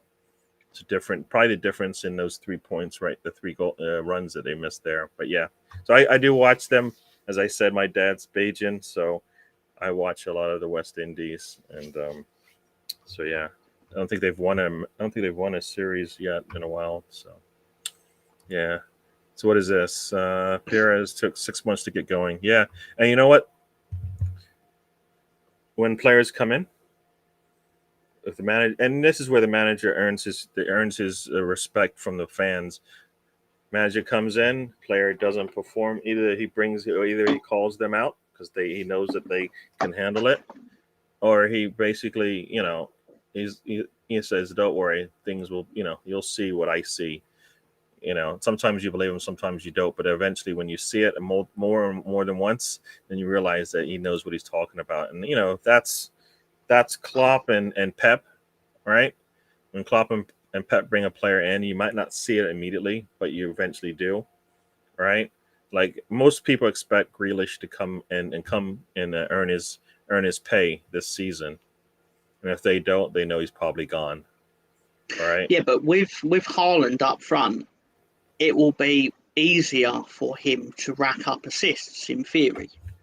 Well, and that's so right there. One, they made it easier, but two, he's not gonna be. I think a lot of times new players are thinking too much because they're new, it's new to them, right? A thinking player is a slow player in my eyes, right? Because if you have been playing football for 10 years and you don't have to change the way that you play, something happens in front of you, you react to it instantly, as opposed to think about what the manager would have wanted me to do in this situation, right?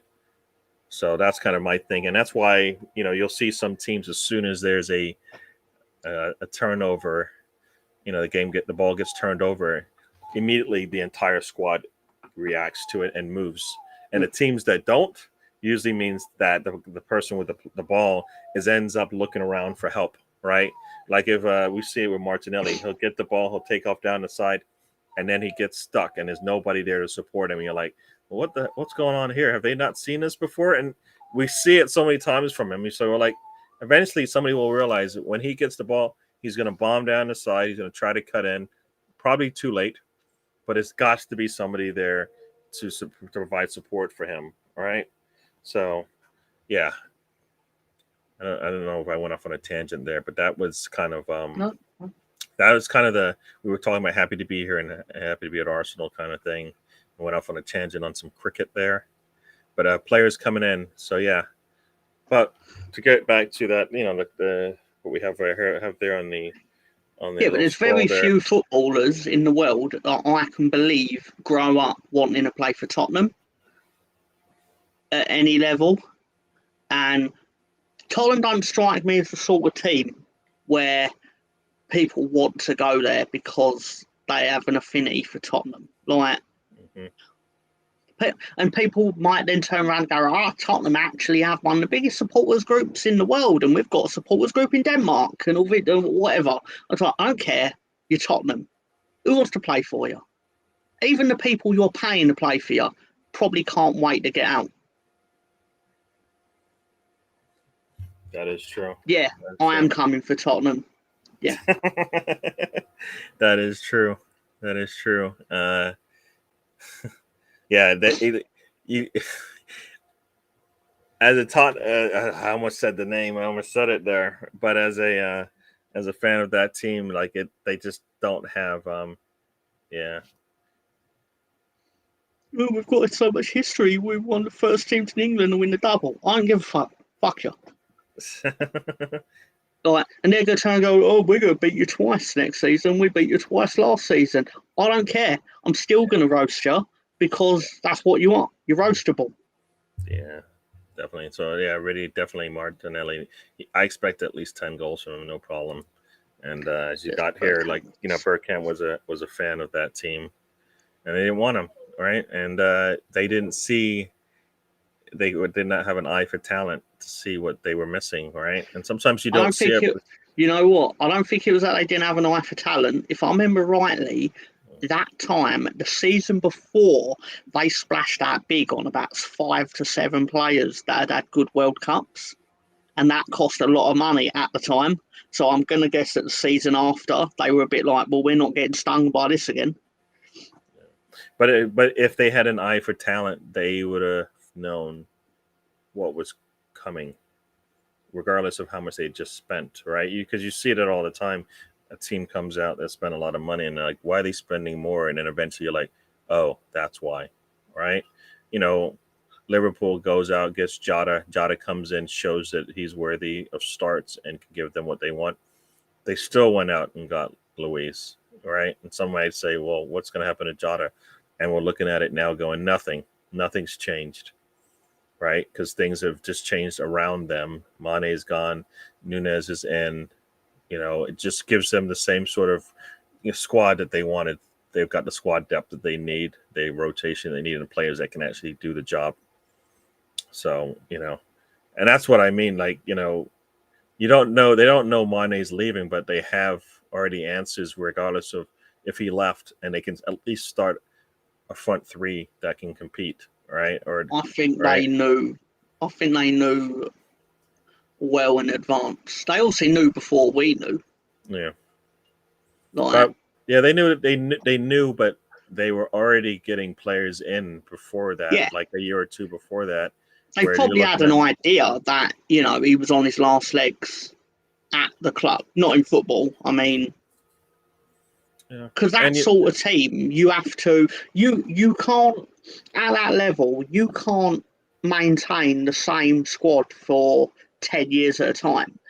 What the best teams like Man City in that at the moment like actually do, you have your 11, but every year you change your worst position. You always change your weakest position. This is a football manager tactic. I'm sure Riddy's aware of this. You change your weakest position, and then that always enables you to keep inferior strong side. But Liverpool are in the position where, because everyone's so strong, you don't break up the group drastically. You change one position, a transfer window, let's say, and that over a course of rolling years means your team's theoretically continually strong without doing anything to upset the balance of the team. Like, we've had to do that because we still had players from the Championship. And eventually that, like, it caught up with Burnley and it would catch up with us. yeah. But at that end of the table, you can't make drastic changes. You have to keep generally the balance of your squad as it is, but you gradually improve it. Yeah. No, for sure. And I think with a squad of about 25 to 29, there's probably always there's one or two players you can bring in on your like light years, right? When you don't need to make Yes. those changes just because you can do better because you are a better squad, right? I mean, Real Madrid is out there getting players now, and does anybody think they needed them? No. But you have to because, like you said, you got to keep things fresh and new, and eventually people get complacent and think that everything's Yes. fine, right? And Well, they know by being at Real Madrid, these are the best of the best out there, and there's somebody coming off the bench who can start for Real Madrid, right? And same thing at City. They have players on the bench that can come and play. They may not have the same qualities, similar qualities, but they can come out and play for them, and City will not lose a beat, right? Even on their bad days, they won't lose a beat if they bring on like what they're considered worst players, right? Because look at it, their worst players. If you want to look at the number of games played, may have just left, right? you know, some might say, well, they don't play as much, so they can't be the best, and that's not true. It's just they no don't need one's to. ever going to turn around and say that Zinchenko and Jesus Yeah. are bad footballers. Well, no, but I'm saying when you look at Pep still looked at them and went, "I'll have them." yeah, yeah. The trick is to be able to get a similar performance, not result, Mm-hmm. performance out of them that they had. So whatever they were doing well at City, I think any team would be happy to see the same kind of performances when they join. So for us, we know Sterling is going to be in positions to score, just like every other forward that they brought in. The trick is, will he be able to score more because that's been the problem, right? It hasn't been will he have opportunities. The problem's always been will they actually put the ball in the net. And I think Chelsea's had that problem since they went and spent a lot of money on, Havertz and Ziyech and Werner. All of them have had the same problem, which Sterling has the same problem, right? I think what you're going to find with your two acquisitions for Man City, you're either going to find that they thrive with being in an environment where theoretically they're going to play more regularly, Yeah. or you'll find out why they didn't play more regularly. Well, definitely. Yes, definitely. We're going to find out why they don't play as much. And that's why I've been saying from day one rotation is key to this thing. And because we know we can't expect a player like a Saka to have to play 38 games. And that has to be like at the top of the list of things we cannot do. We cannot play our players 38 games. They can do it. We can't. That is not part of our plan, right? Our plan is to make sure that they get the right amount of games to be fresh and not lose their performances won't dip every time we see them on the pitch. And this is the whole performance versus thing there, but they so they're going to perform well, and when we see them on the pitch, when they're not, that means they're either recovering. The next guy up, the next player up, gives us similar performances, and the dip is not significant over the course of the season, because that's why I'm like, well, we don't have these midweek games in August, maybe one, but we still need to rotate the team around, right?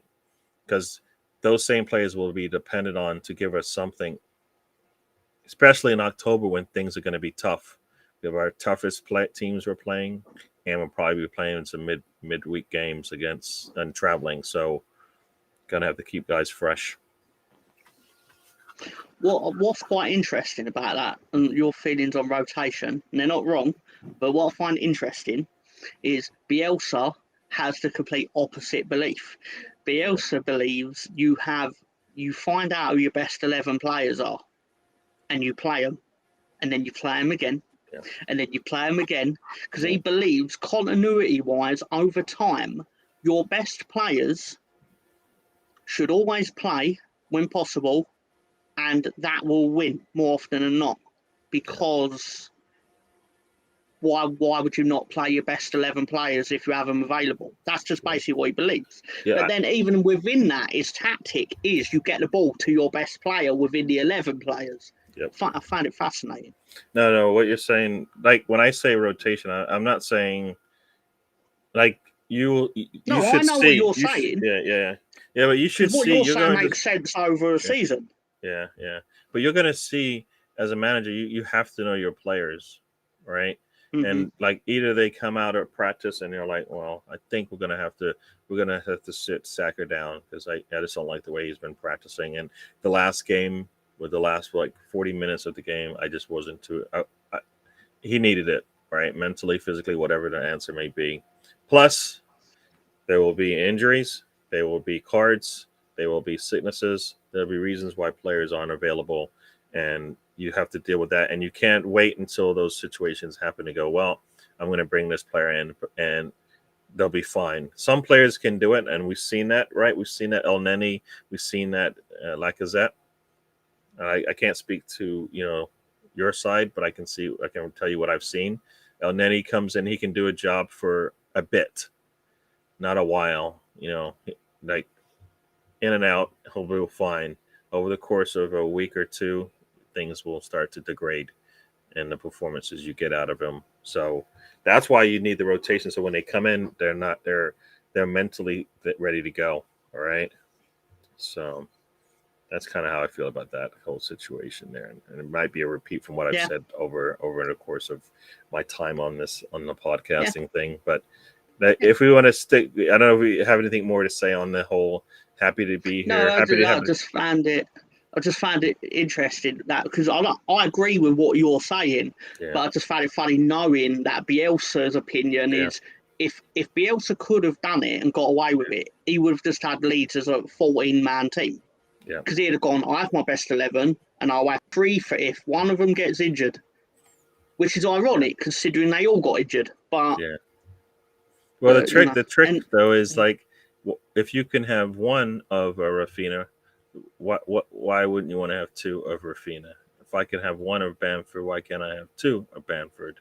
You know, he and believes, so rightly or wrongly, that he can get anyone to play like Rafinha. It's not true, but he believes it, and yeah, that's but why I he admire. didn't go out and did he actually go out and find a player that was supposed to mimic what Rafinha can do? Well, Like, who that's would no. be He who was went it? out and Who? found Rafinha. No, I know, but who was the next guy? Because as soon as you bring Rafinha in, you need to bring in another Rafinha. Maybe a B I version almost or two. I almost don't want to say it, but he was like, obviously they were like, for some reason, him and our director of football, Victor Alter, just decided that Dan James was the man. Like, it's like they laid eyes, both of them, Bielsa too. They both laid eyes on Dan James, and they just. I believe genuinely that if Man United had said Dan James is going to cost £100 million, they would have paid it. But they're, I mean, from what I recall of seeing Dan James play, his style is more British than Brazilian in the sense of the way that he plays. So you're not going to get, like you take off Rafinha, you bring on Dan James. It's not even that it's a dip; it's just a totally No, different player coming of on. course it is. But I believe if we'd have bought Dan James before we got Rafinha, we wouldn't have got Rafinha. Because they would have just gone, we've got Dan James. He's the greatest footballer I've ever seen. He's the fastest man I know. He's brilliant. He's the best. It's not true, but they believe it's true, and they're in a position to make the decision and pay the money. About And that, just found that interesting. Just yeah. So I didn't even know. I was just looking at the clock. It was like 80 minutes. Now we're over 90 minutes. So we will start to ramp this thing down. Definitely had a good chat here. Some on yeah, football, other things going on that are not so football related. But it was good to have the chat. Don't think there's anything else I really had to say. I mean, I that I haven't said already. It's been good talking to you. Um, what else is there? Do you have anything else you want to say? Because this is our what is this here? Leeds. Oh, you can have Reese Nelson. And you know what? For me, I think that would be good for Reese Nelson because I kind of think like Marsh, one being what I consider a young manager, even though I think Arteta is younger. I feel like he'll get more out of Reese Nelson because he'll probably actually use him if he feels he can get something out of him. That's the kind of player how I feel. I'd want, if I was to buy a player from Arsenal, it'd be Pepe. Because And I believe there's a player in there. yeah, You ain't getting it out of him for a variety of reasons. Don't need to go into them. But I believe we could keep in mind we would be in a situation where essentially, if we got him, it would be his last chance as an elite footballer, as such, in England. Because then, if he didn't work out at Leeds, where he'd have to go to another. If he was to go to another top league, it'd be outside of England. But then there's less money in that and things like that. So he'd have to make it work. yeah, Plus, yeah. then we'd be in a situation where if it did work, we'd look great because it'd be like, well, we got a player for a third of the value that they paid for him, and we got a shoot out of him. And I don't know if you were going to say this, but underutilized is probably what I thought you were about to say, or Yeah, underused or whatever. But definitely, I kind of feel like yes, and you know what, and it's for me the wages. I mean, I kind of feel like, I mean, if he's making what do you think? I think he's making is probably about 7 million a year, and he's got probably 2 years left on his contract, and he's most people would say he's probably worth what he should be worth 25 to 30 easy, right? But he's worth probably another 14 on top of that. So he's worth close to 50 million at the end of the day. What would Arsenal want to get out of that? And what would Leeds be willing to? Could they afford his salary, or could um, they? So for me, would like if Arsenal said we need 27, but we'll take the hit on 7 of it because that would cover at least 1 year of his salary. Would Leeds take that?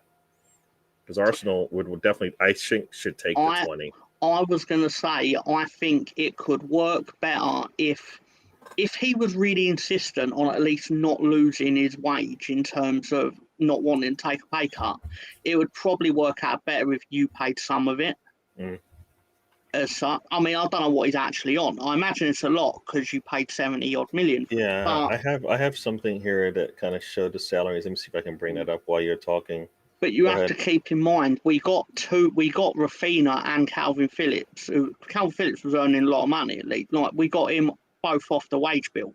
Yep. So that obviously most of that's gone on the other 6, 7 players we've purchased. But with the TV deal and stuff like that, this is why it shows how big the TV deal is in England, because of the fact that we can even have the discussion where it's a possibility that we could buy this man. Yeah, I have this thing. It's show me percentage. I don't want to see percentage. I actually want to see the numbers. It doesn't help me. Unlike Barcelona, we actually can afford footballers with money that is in the bank account and not. We might not have a lot of money in the bank account, but the reality is we ain't having to turn around to teams and going, "Oh, it's one of your players' life dream was to play for Leeds United. Can you help us out?" True. Yeah. So I'm looking at the numbers here, right? So, like Lacazette saved 9 million a year. Partey's just over 8. Pepe just over 7. So yeah. So 7 was the number that I had in my head. So I forget how many. You're paying Jesus about 6 a year, aren't you? Jesus would have to be. Yeah, it would have to be. Jesus, it's got to be more if he's making over 200. It's got to be like 11. Got to be like 11. So I think let's see how many years Pepe has left on his contract here. He earns so he's got 2 years left on his salary on his contract. So for me, the 14 plus whatever he's worth, like you said, you might want us to pay half of that, whatever that is. What is that, 70 a year or whatever? But so that's why I'm saying it would be the case where it's the 7 million on top of whatever the transfer fee is. We would take it out of the transfer fee. As far as I'm aware, though, go on. That's fine. So I know you're talking about cash, but at least where the money would flow, right? You would be expecting to get 7 mil from us to cover half his salary for the 2 years. Yeah, it would only be if we gave him a 5-year contract. You would only, even if you agreed to it, you would only be liable for the remainder of his Arsenal contract. No, definitely. To top up the money. Yeah. Like you couldn't do it. We couldn't even if you wanted to. Why would you get you to do it for the 5-year contract? That's impossible. Yeah. We'd have to then retop that up in the 3rd year. But that would make sense there. But and that's where like either you kind of buy the contract out, and then you take a little bit more money from you guys, kind of thing. So like you would end up not paying him maybe much for I don't know how that would work, but you would end up paying him maybe less, and his bonus would get paid out differently than it would if it was just a straight buyout, just to make things right for each team. So, but yeah, no, he like I said, I believe that Marsh would get more out of it than Arteta. Would, if he thought that was the player for him. Right, he would look this at. Probably won't happen, but I'm just saying, if I was to take one from your team, that's what I'd take. I think there's more upside for us than downside. And that's crazy. Is I think a lot of teams would take Pepe, but they're looking at the salary, and I think that probably short-sighted because he does. I don't think he wants to be here in 100%, and we don't want to use him 100%. Like he's not like a priority, and we will probably negotiate, and we usually get screwed when we do. So you probably can get a better deal out of it than most, So I kind of feel like it should be an easy one to do if the team is interested, right? And as Riddy says here, this one's an easy one. Buy. Just buy. Even if that meant buying out his contract, which I don't know how much I don't think he earns that much. I don't think he. I I think No, I think we'll Renarsson. go for other options for a sub goalie. I think Yeah, like Renarsson. Let's see where he's at. Is he even listed on this thing? £15 a week, maybe. No, I don't even see him in that range. This is whatever site I'm looking at just doesn't have him making that much. Wow, this is really weird. Like they don't even have his name. And one of the, like, is his name actually? His name's not even in the list. Like the list of Arsenal players, and this is His from. performance against Man City in the Carabao Cup was so bad that he doesn't even make lists He doesn't of even make wage. the list like salaries here. Unbelievable. So let me see. Let me go to I this thought one it was the site. It greatest performance by a goalkeeper I've ever seen. was terrible. It was terrible. So let's see here. We're going to go to the previous year because I should see it here. 21, 22. So let's see if Renarson even comes up on this list. I'm looking at the previous year and it's not. Oh wait, no, it is here. All right. So his base salary is about 2 mil. So that is, like you said, probably, and it's the same as for Maitland Niles. And wow, yeah, yeah. So 2 mil. What does that come out to for the annual yearly salary? That is just no. It's about. Uh, it's more than Saka. He earns more than Saka. Yes. Wow. So the players that make more than Saka, according to this site, Balogun, Tavares, and Kedia Lash. No, sorry. This is no. Who earned more? No, sorry. Who earned more than Saka To last be year? fair though, Holding, that Martinelli, Emil Fro, El Neni, and Marie. So that probably don't like account for like bonuses though, because Saka would have obviously been raking in the appearance bonus and the goal bonus and the assist bonus and things like that. So and that he and would have those ended up earning more yeah, than a lot of them. yeah, and I guess I hate those bonuses and because I think I hate those bonuses because then it's like, are they playing for the goal, the assist, the appearance, or are they actually playing to help my team get to where I want them to be? You know, and if they just care more, if they get paid enough, then they won't need to have to start to earn their money. You know what I mean? Like, I like, think a lot like, of it though is sorry, but I think a lot of it is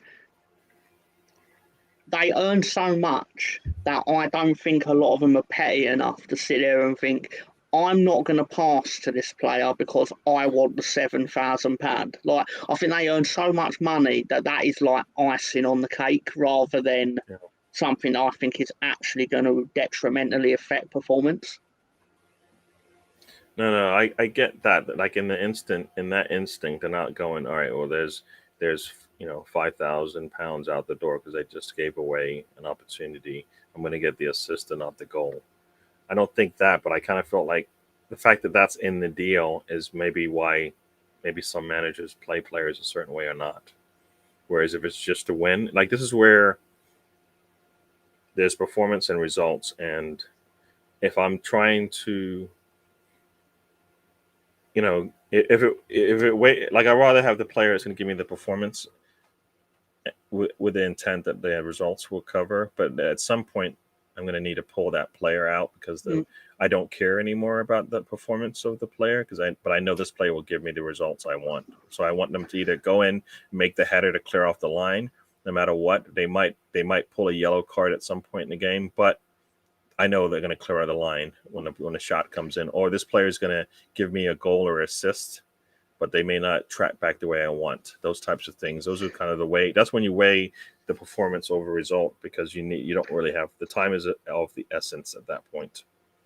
Something you may not be aware of, but there are weird historical contract quirks that, like, you'll find certain players for the last 3-4 months of a season will be banned from playing by the chairman Yep. because they will one appearance will trigger a contract Yep. extension, Yep. and the Now that, chairman wants the contract to run out, that's what and happened you get to weird things like that. Cedric or Marie.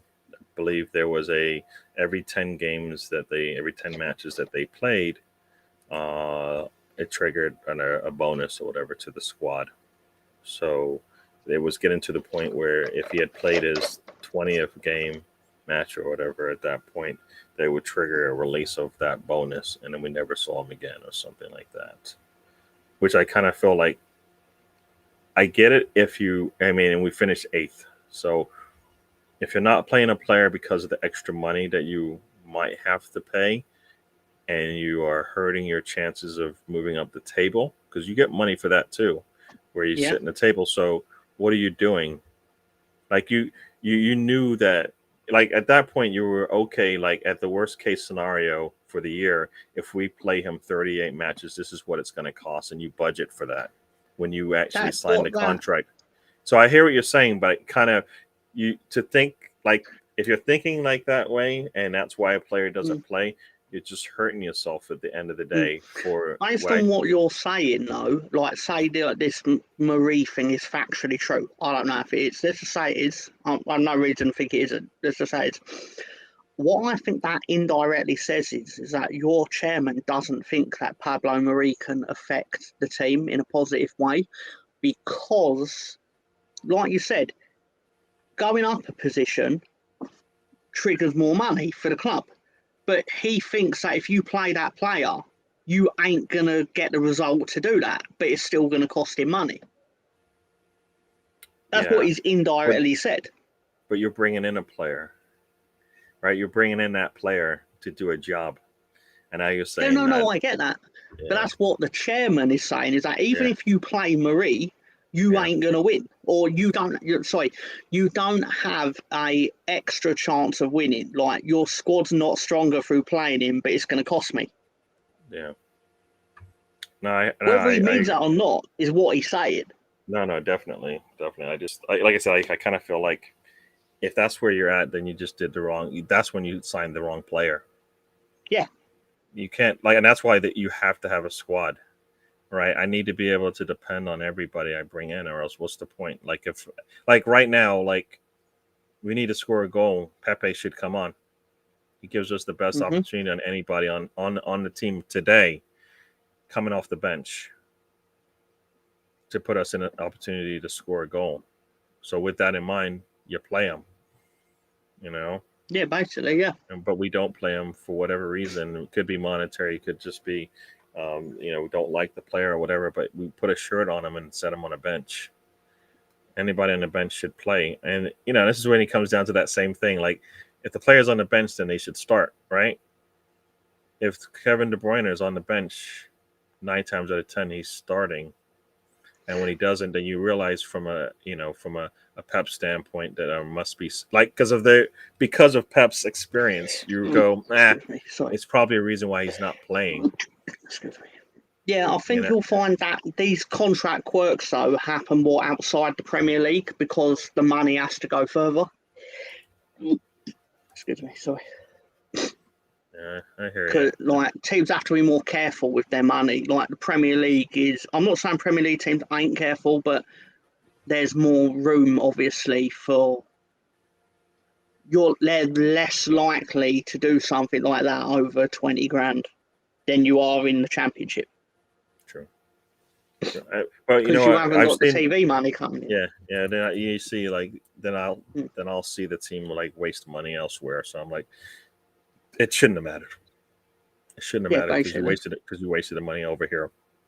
You were gonna, I guess you were going to waste it anyways. But I would have rather waste it and maybe give us an opportunity to get a point or two or three out of this thing. So yeah, yeah. So Renarson 2 million, I think is what we said. But so no, Renarson can go. So it's like Saliba is making the same amount as Renarson. Benduzi the same thing. Reece Nelson a little bit more. Maitland Niles a little bit more. So yeah, so like no, I think they can walk away from these players, but I think they're worth more than their salaries. So at least you need to get that much for whatever's remaining on their contracts. So we went a little bit over, right? Probably about 20 minutes from when Seems that way. last Yeah. it's our last spoke, but there was good conversation we had here. Hopefully everybody enjoyed that. So Mr. Tom, we will say goodbyes now. Let everybody know what you have to say and where they might be able to see you next. Thank you to anyone that watched and listened, most specifically Melvin in the fake dungeon. I've got the official dungeon. Riddy, of course, and anyone else. I can usually be found on the stoop with Lolo, where I'm currently in the middle of a 700 win streak on the trivia, and yep. I totally won last night. I don't care what they say. And I can be found on Mondays on the trip with the panel of Matt, Tony, our esteemed host, Mr. Gary, and invited guests. Sure. It's a lot of fun. Yes. So, as he said, join us, everybody, on Monday. I'll just say hello to everybody that joined us. Right, Melvin did start the day with us. We had Riddy in the house, Ryan, who I will be on with later tonight for the watch along. And I think actually that's it. Everybody else, that was the cast of the chat room that joined us this weekend. Hopefully we'll see a little bit more on Monday and subsequently throughout the season. I'll keep this. The road trip will happen on the weekends. It should be this time, just at the end of some of the games, or just before the last game of the day. We'll be chatting so we can talk about football in addition to whatever else is on our plate. So it's a road trip, so we'll talk about whatever. Most likely it won't be Arsenal because they won't be playing on Saturdays after August probably as things pick up. So we'll see how that all pans out. So once again, thank you for joining us. Hope you enjoyed that. If you haven't already, make sure what do? You have to do, what is it you're supposed to do? I always forget this thing. Like, share, subscribe. Yeah, that thing. So like I usually have a little, oh, here it is. Yeah, so have a good day, good night. Remember to like and subscribe, and make sure you don't miss the next show. But like I said, Monday we'll be back on every Saturday as well. Arsenal tonight at 8 or 1 a.m. for those in the UK. And we'll do this again. I might even listen to it. Yeah, and tomorrow I'll be on Arsenal Fan Circle. I believe I should be on the Arsenal Fan Circle tomorrow. Something might have come up that might cause me to miss it, but I should be on there tomorrow to do that. So we'll see about that. Everybody, thank you very much. We're out of here. We'll do this again. Thank you for joining, and we'll see you later. All right, bye-bye. Oh, and I haven't said my phrase. You didn't say your phrase. I almost got you. Almost got me there. Life is a journey. Don't waste the trip. Enjoy the ride. All right, everyone.